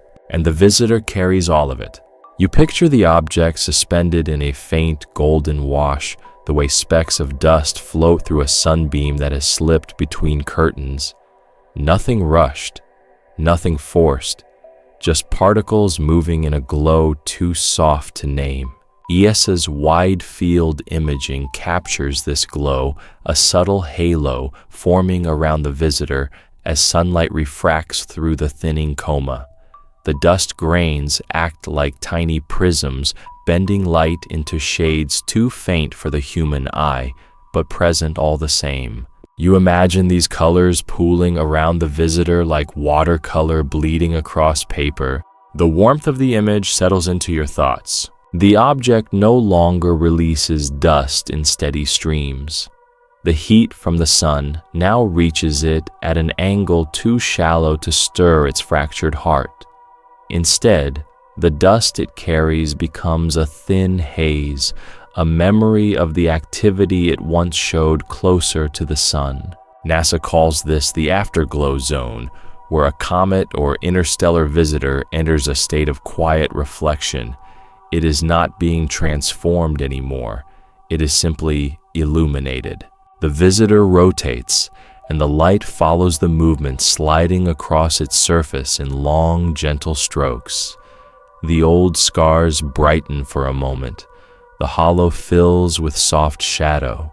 The icy ridges reflect faint gold, then pale silver, then nothing at all. Light does not rush here, it lingers. The visitor drifts through these lingering rays with a calmness that feels almost deliberate, not alive, just patient. Just present.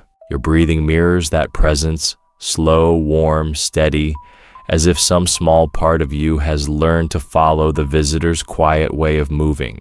ESA detects something delicate as the visitor rotates. Light inside the hollow scatters in small fluttering patterns, little flickers of brightness that shift with the angle of ice crystals, almost like the heartbeat of the cavity itself. But the visitor no longer pulses with its old rhythm. The sunlight is too soft now, the internal heat too faint. The resonance from earlier parts has mellowed into a near stillness, like a bell that rang long ago and now hums only at the edge of perception. This hum, this final shimmer of internal rhythm, aligns with the fading light that wraps around the object, not tightly, just enough to suggest that the memory of movement has not fully died. You imagine the visitor as a lantern carried into a dim corridor, its glow not bright enough to guide anyone, yet gentle enough to leave warmth in its wake. The dust around it expands as the visitor moves farther from the sun. What was once a ribbon becomes a veil. What was once a veil becomes a faint cloud. What was once a cloud becomes a ghost. NASA's sensor arrays pick up the last traces of it, a mist dissolving into the solar wind particles, scattering in directions that depend solely on their size, their charge, their history. Each particle becomes its own traveler. You rest deeper into your pillow, feeling that idea spread softly across your thoughts, that even the smallest piece of something can carry a story long after it drifts away. Far behind the visitor, the memory of its light still floats through the sun's reflection. Tiny grains glimmer one last time before thinning into the darkness. No camera will track them beyond this point. No instrument will measure their path. But they remain suspended in a space where sunlight grows thin and shadows soften into something almost warm. NASA sometimes calls this region the solar dusk, though not officially.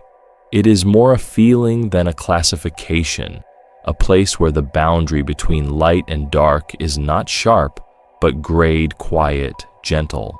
The visitor seems to settle into this dusk. Its glow fades evenly. Its surface absorbs more darkness than light. Its fractures no longer reveal glints of hidden frost.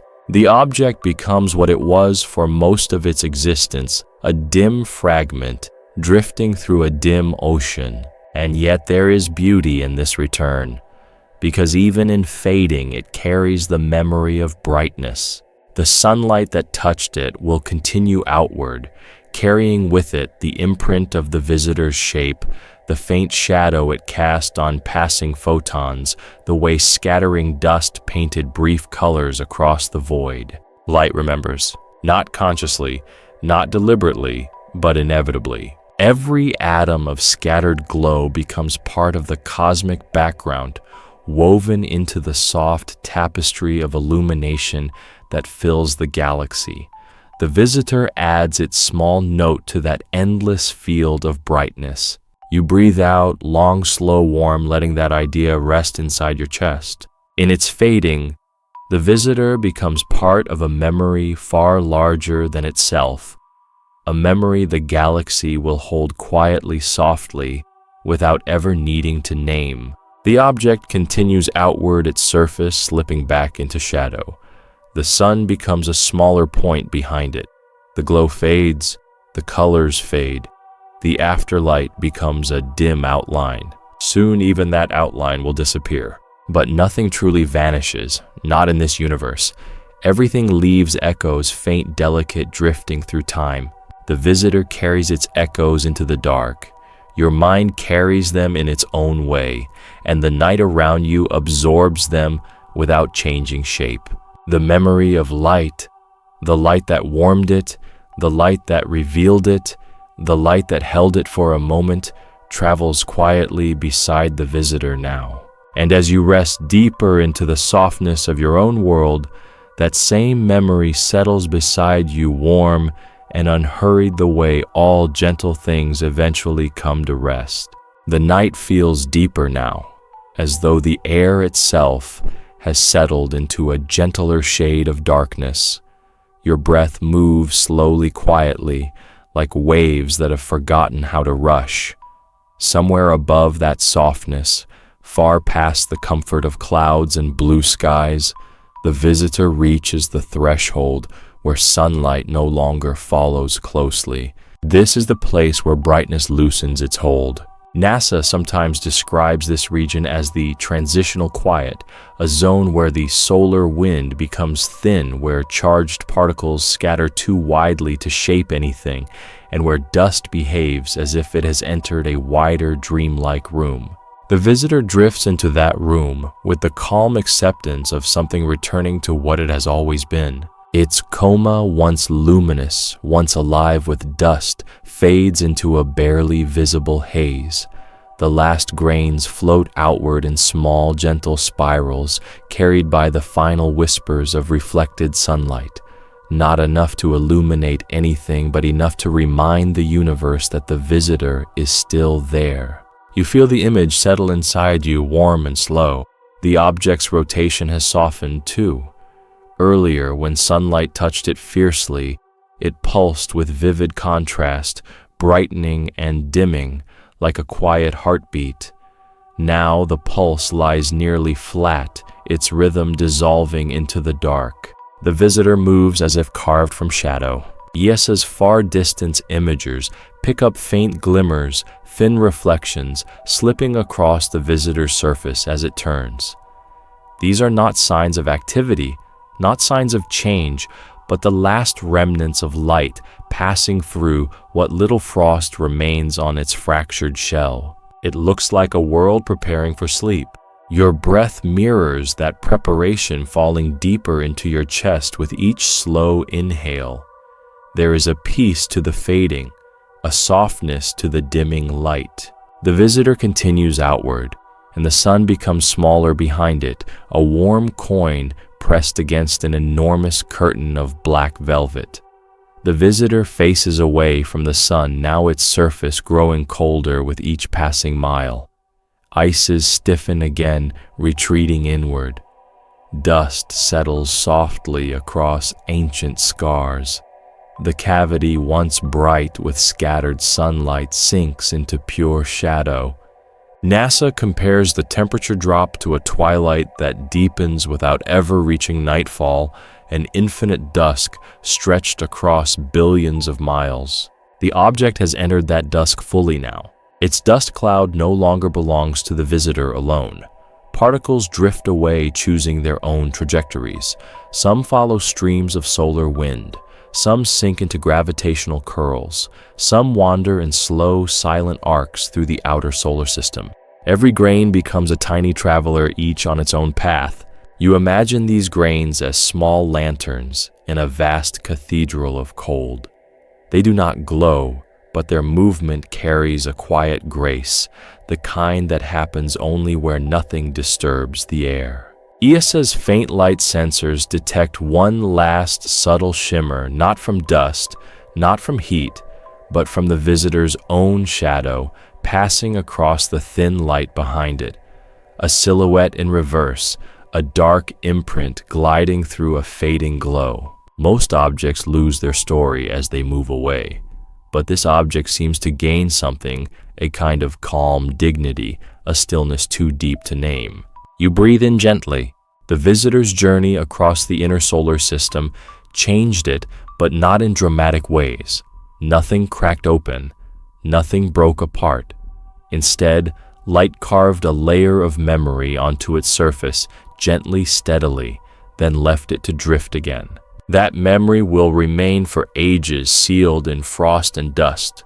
Strangers in distant futures may find it, may interpret its scars, may imagine its first sunrise near our star.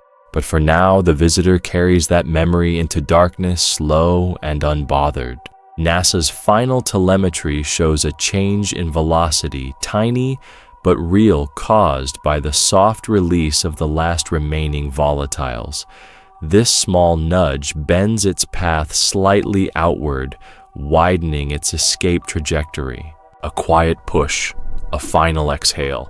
You imagine it a deep chamber inside the visitor, warmed earlier by sunlight now settling. A thin crack closing. A pocket of gas slipping free one last time. A whisper to the void, the kind of whisper only the universe hears. The visitor continues into regions where solar light no longer reveals its edges. Its outline dissolves, its fractures darken, its presence becomes a faint suggestion more than a shape. You feel the stillness of that moment settle under your ribs, a calm understanding that everything eventually returns to its simplest form. Light fades, dust drifts, frost stiffens. Sound does not exist here. Only motion remains, slow, steady, silent. ESA's sensors lose contrast. NASA's models stretch into uncertainty. The visitor approaches the point where observation becomes memory, not a disappearance, just a soft exit. You imagine it now, a dim fragment moving into wider dark, no longer guided by warmth, no longer shaped by dust, no longer touched by light. A quiet traveler returning to the same vastness that carved it. Your breath falls deeper, softer. The night around you tilts towards sleep. The visitor continues outward, and everything about it grows simple again. Its shape, its motion, its silence. The universe holds room for such simplicity. A fragment drifts. A star glows. Light scatters. Darkness gathers, and somewhere within that balance, the visitor floats weightlessly, unhurried, unchanged in its essence. The last soft reflections fall away, only shadow remains. Shadow and the path ahead, long, dark, gentle. A path without urgency, a path without expectation, a path shaped entirely by quietness. You feel your muscles loosen, your breath deepen, your mind soften in the same direction. The visitor does not end. It simply moves beyond the range of sight into the soothing anonymity of interstellar dark. A return not to silence but to the calm that silence carries. The night holds you while the universe continues its slow turning, and the visitor drifts softly into the dark that made it. The night around you settles into a stillness so complete it feels almost like another kind of space. Not the sharp vacuum where starlight hangs untouched, but a warm, earthly silence shaped by your breathing, shaped by the softness beneath you. A human quiet above you, immeasurably far above the visitor, drifts beyond the last bright whispers of the inner solar system. Its glow dims, not suddenly but gently, the way embers cool after a long, steady burn. It has crossed so much, shown so much, revealed so much without ever meaning to. And now, as it leaves the realm of our sun, its story becomes quieter still. NASA's final long-range captures show nothing more than a faint pulse of light surrounded by a thinning haze of dust. Not a tail, not a coma, just the last breath of a traveler returning to the silence it has always known. It moves through the solar wind like a leaf drifting across the surface of a slow-moving river, not resisting, not rushing, just letting the current carry it outward. You breathe softly, feeling your body become heavier. In the calm, the same calm, the visitor seems to carry with it now, as though a chapter has closed, but the afterglow still lingers. The object passes beyond Mars's orbit, its dust trail stretching thinly behind it, dissolving into sunlight grain by grain. Dust that began its existence in the cradle of a long dead star now surrenders itself to the light of a younger one. For a moment, brief, delicate, you imagine each particle glowing like tiny lanterns as they drift away, carrying the faintest memory of the chemical whisper you followed earlier. Those memories will disperse, blend with solar dust, settle into the thin, cold dark. But they will not disappear. The universe never loses anything. It simply scatters it. The visitor rotates slowly as it moves outward, but even that begins to fade into a deeper steadiness. Its pulse remains, but softer, thinner like a candle's final flicker before settling into darkness. Bright, dim, then only dim. Issei's far-field observations reveal the last shimmer from the cavity, the hollow that once held the oldest ice, the softest frost. The sun's warmth retreats, leaving that interior dark again. It will not feel such heat for millions of years, perhaps billions, perhaps never. Your breath relaxes, falling into a deeper rhythm. Something in the idea of a sunrise that ends sits gently in your mind. The visitor crosses the boundary where our sun's influence weakens a region NASA calls the outer heliosphere. The solar wind thins. Charged particles fade. The dust around the visitor moves with less structure, now drifting into patterns shaped only by motion and chance. This is the quiet afterlight, the place where a visitor becomes a memory. You imagine it drifting past Voyager's path, past the traces left by humanity's oldest messengers. Voyager continues outward with purpose, a machine with a direction however faint. But the visitor simply moves. No mission, no destination. Just the patient continuation of a very old journey, a kind of freedom humans rarely experience. The night around you grows warmer. Your breathing steadier. The softness in your chest expands like a small light glowing beneath the surface. The visitor moves past the heliopause, the invisible frontier where the sun stops shaping space. Beyond it lies true interstellar medium, cold, slow, and vast, a region where pressure changes like size, drifting through an endless corridor.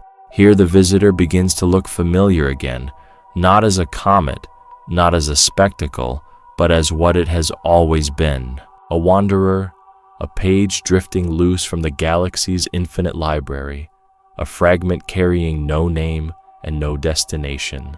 NASA will see it only as a pixel now, a fading point that shrinks each month until even the most sensitive instruments lose it. It will not return. Its hyperbolic path ensures that.